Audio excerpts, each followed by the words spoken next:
Pernah dengar istilah boxer fraktur? Itu bukan karena fraktur gara-gara nggak pakai boxer ya, tapi kedengarannya kayak cedera yang cuma dialami petinju profesional. Tapi faktanya, cedera ini jauh lebih sering terjadi di dunia nyata, bukan di ring tinju, tapi di kamar kos-kosan saat seseorang lagi emosi dan nekat dia ninju tembok.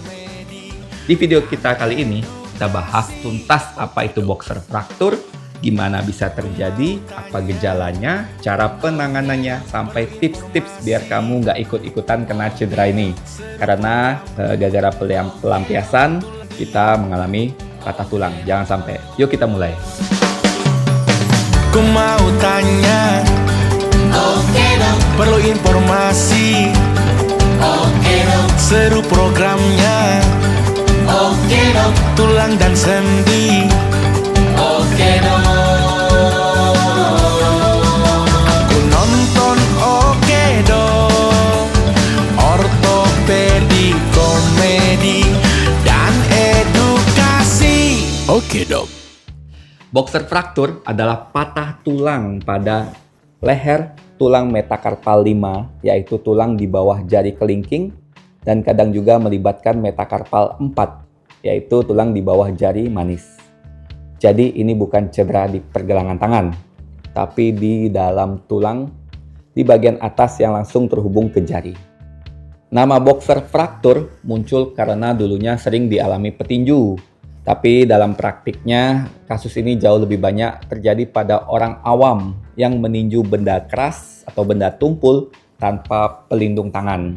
Gaya pukulan yang salah atau mengenai permukaan keras bisa membuat tulang metakarpal menerima tekanan aksial yang besar yang mengakibatkan akhirnya tulangnya menjadi patah. Leher metakarpal kelima itu memang titik lemah di struktur tangan.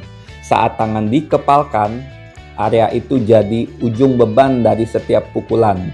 Kalau kamu mukul benda keras, seperti misalnya tembok, lemari, atau setir mobil, dan posisi tanganmu sedikit miring, beban langsung diteruskan ke tulang.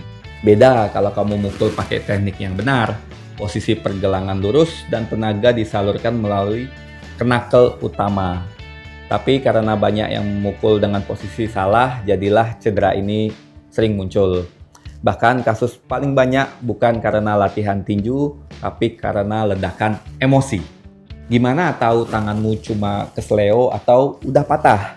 Biasanya langsung bengkak parah di punggung tangan, nyeri tajam dan jari terasa sulit digerakkan. Kadang jari kelingking terlihat miring atau adanya tonjolan buku jari di bagian kelingking itu hilang. Itu tanda kuat adanya deformitas tulang.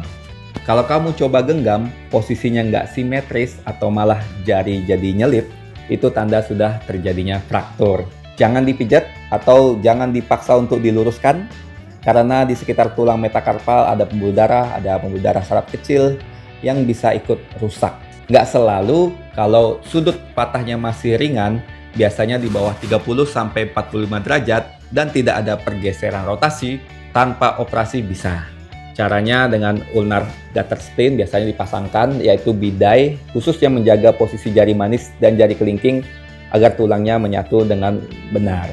Tapi kalau patahnya berat, miring dan tulang berputar, itu dokter biasanya melakukan tindakan operasi. Bisa dengan CRPP atau close reduction percutaneous pinning ya, pelurusan tanpa sayatan dengan teknik dorongan lalu dipasangin pin atau kita sebutnya K-wire. Ini untuk menjaga stabilitas sampai tulang benar-benar menyatu. Kalau kasusnya ringan, proses penyembuhan biasanya 3-6 minggu. Tapi buat yang butuh operasi atau mengalami komplikasi itu bisa sampai 8 minggu, bahkan bisa lebih. Setelah itu, pasien biasanya menjalani terapi fisik agar kekuatan genggaman dan fleksibilitas jarinya kembali normal. Yang penting, jangan buru-buru latihan atau angkat beban berat sebelum dinyatakan sembuh total. Karena tulang yang belum menyatu sempurna, takutnya bisa geser atau patah lagi. Kalau patah tulang dibiarkan tanpa penanganan, bisa muncul masalah jangka panjang, seperti malunion, yaitu tulang menyatu tapi miring, non-union, tulang gagal menyatu, atau bahkan gangguan rotasi jari. Akibatnya tangan jadi lemah, kesulitan untuk menggenggam, dan bisa muncul nyeri kronis. Dalam kasus tertentu, kalau ada luka terbuka atau dikenal sebagai fight bite, bekas pukulan karena gigi lawan ya. Jadi mukul lawan kena giginya, itu resiko infeksinya juga tinggi banget. Jadi jangan tunda periksa kalau tanganmu memang sudah mulai nyeri atau nyeri parah setelah memukul sesuatu. Jadi kalau kamu termasuk orang yang gampang emosian, ingat, tenagamu tuh mungkin kuat, tapi tulangmu nggak sekuat itu. Daripada tanganmu jadi patah, mending tahan dulu emosinya. Ambil nafas dalam, peluk guling, atau keluar sebentar buat jalan. Itu lebih sehat buat tulang, buat hati, buat dompet.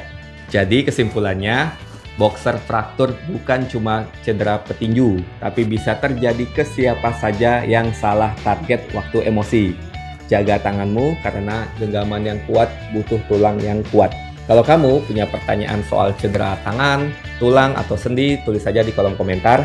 Kita bakal bahas di video berikutnya.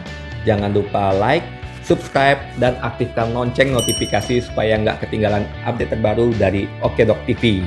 Karena di sini kita nggak cuma ngobrol soal tulang, tapi juga gimana cara menjaga hidupmu tetap kuat dan seimbang.